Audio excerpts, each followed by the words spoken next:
Okay, so now we talked about the Civil Rights Act of 1957. Now we'll talk about the Civil Rights Act of 1964. Definitely was a bigger piece of legislation. The Civil Rights Act of 1964 takes it a step further, whereas 57 just said that it was the federal government's responsibility. The Civil Rights Act of 1964 actually makes segregation illegal in most public places. And basically, what it does is it officially ends discrimination in the workplace and it ends the Jim Crow laws. And it legally does that. This was the goal of the SCLC and Martin Luther King Jr. was to get legislation, to get laws that said this could not happen. The March on Washington, which is where the famous I Have a Dream speech takes place, was actually to show support for John F. Kennedy's proposed civil rights bill, which eventually becomes the Civil Rights Act of 1964. And of course, this is JFK and this is Lyndon Baines Johnson, his vice president.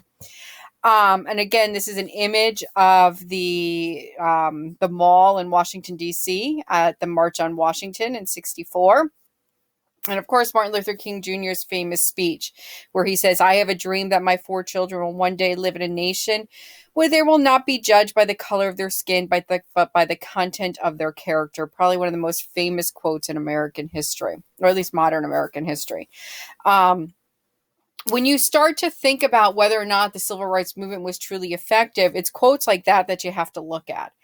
Do you feel like that's what we've become? Are we a nation where people are no longer judged by the color of their skin, but by the content of their character? Or does our nation still use other factors to judge people?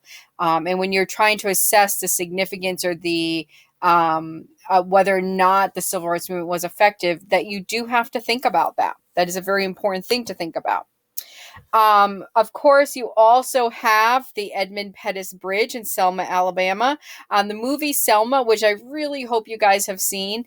In all honesty, if we were in school, we would have watched Selma. It's actually one of my favorite current movies, because the movie Selma is not that old. It's only like 5 years old, I think. What it shows when it talks about the March on Birmingham, or March to Birmingham, not on Birmingham. It's just such an effective, amazing film. And the sacrifices that people made. It really introduces you to John Lewis. And it's funny though, because when I look at criticism of John Lewis in recent years, and I don't want to make this political in any way, shape, or form, but when people within our government say that John Lewis isn't a man of action, and it just overwhelms me to think about that when I see what he did. I mean, he literally had his skull cracked, and he got up and continued marching. And to say he's not a man of action is just incredible. Incredible in a bad way. But of course, the March on Selma, again, watch the film if you haven't seen it, because this is going to be a major, major push towards legislation. And again, the other thing too, when you talk about the March on Washington and the March for Birmingham, is the role that TV is going to play in this, the role that media will play in this, because people all over the country are going to be watching this. Again, before television, people didn't realize what was going on in other areas of the country. Now with television, people start to see this, and people are going to be energized. People all over the country of all different races, all different religions are going to be energized and say, wait a minute, there is something wrong going on. We need to do something to fix this. And this probably was one of the most significant times where that happens. Again, March on Selma. I strongly recommend you watch this movie if you haven't seen it at some point. The Voting Rights Act of 1965. This is going to be passed following a number of tragic events. So basically what's going to happen in 1965 is they're going to eliminate the literacy test. Basically what happened is they would give you a literacy test that was virtually impossible. Like they would give you a portion of the Constitution and say, tell me what this means. Well, obviously some like really well-educated people can't interpret legal writing. Then to take somebody who has had minimal education because they were blocked from education, and tell them to do that was completely unfair. And to say that you can't vote because of that is completely absurd in a country like the United States.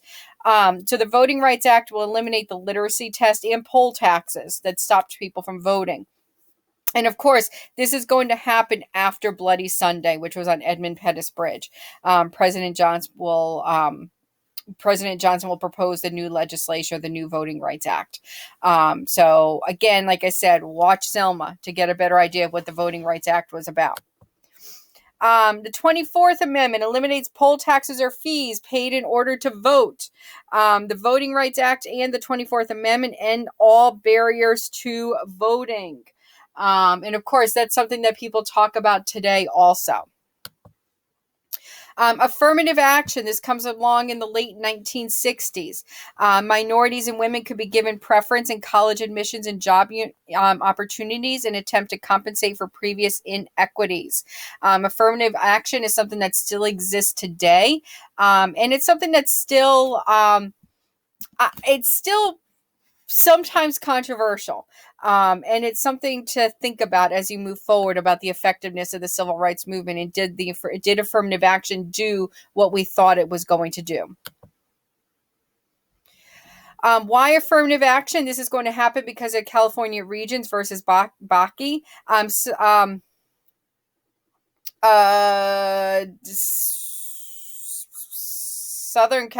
University of California. I'm not sure why I did that. Declared Bakke's rights were violated when he was turned down for a medical school. Because we're talking about Bakke was a white student who was turned down because certain slots were put aside for minorities and women. Supreme Court. I'm sorry. I'm just like, what did I do here? However, the Supreme Court upheld affirmative action, saying colleges could use diversity in admissions policies, but cannot use quotas. So basically what that means is you can't say we have to have so many Black students, so many Hispanic students, so many white students.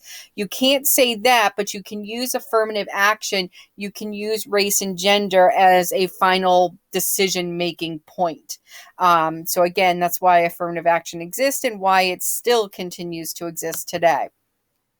And I'm actually not going to continue into the discussion of affirmative action. We usually talk about that in person, and that's hard to talk about this way because that really needs to be a bit of a give and take.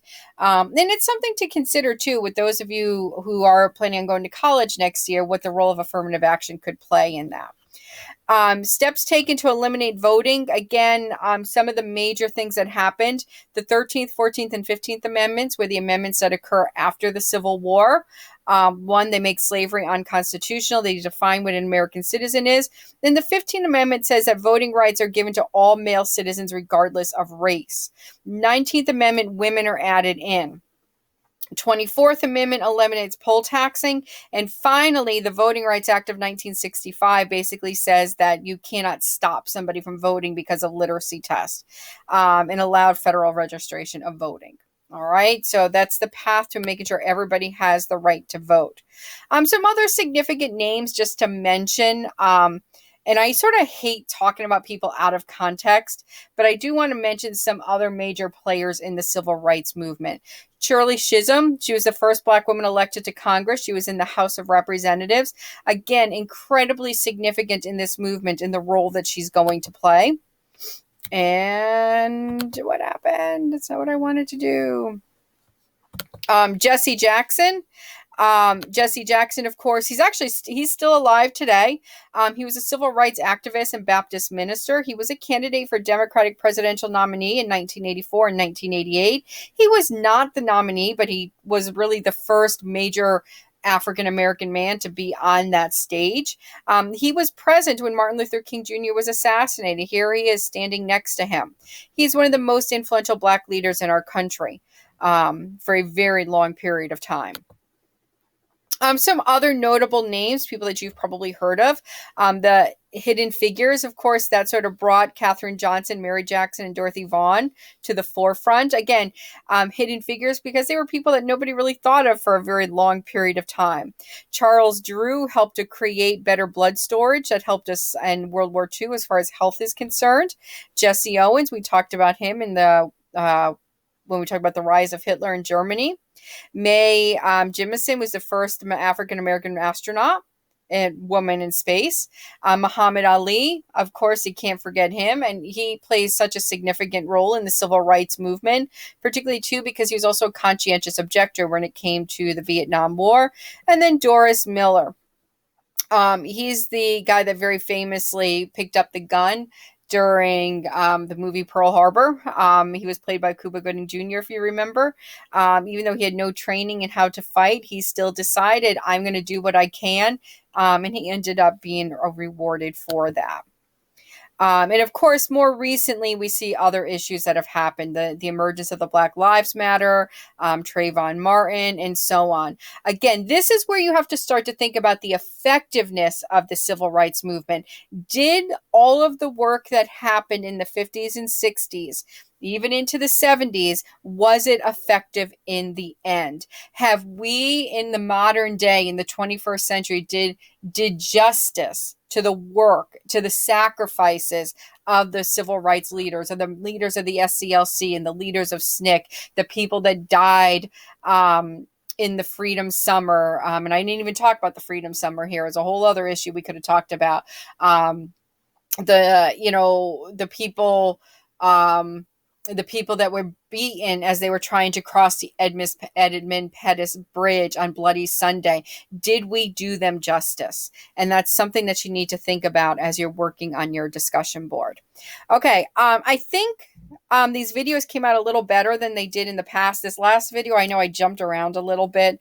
Probably wasn't the smoothest one. But I feel like we did a little bit, I think I did a better job putting these together, and I hope they actually are helping you as you put your discussion boards posts together. All right, just let me know if you have any questions.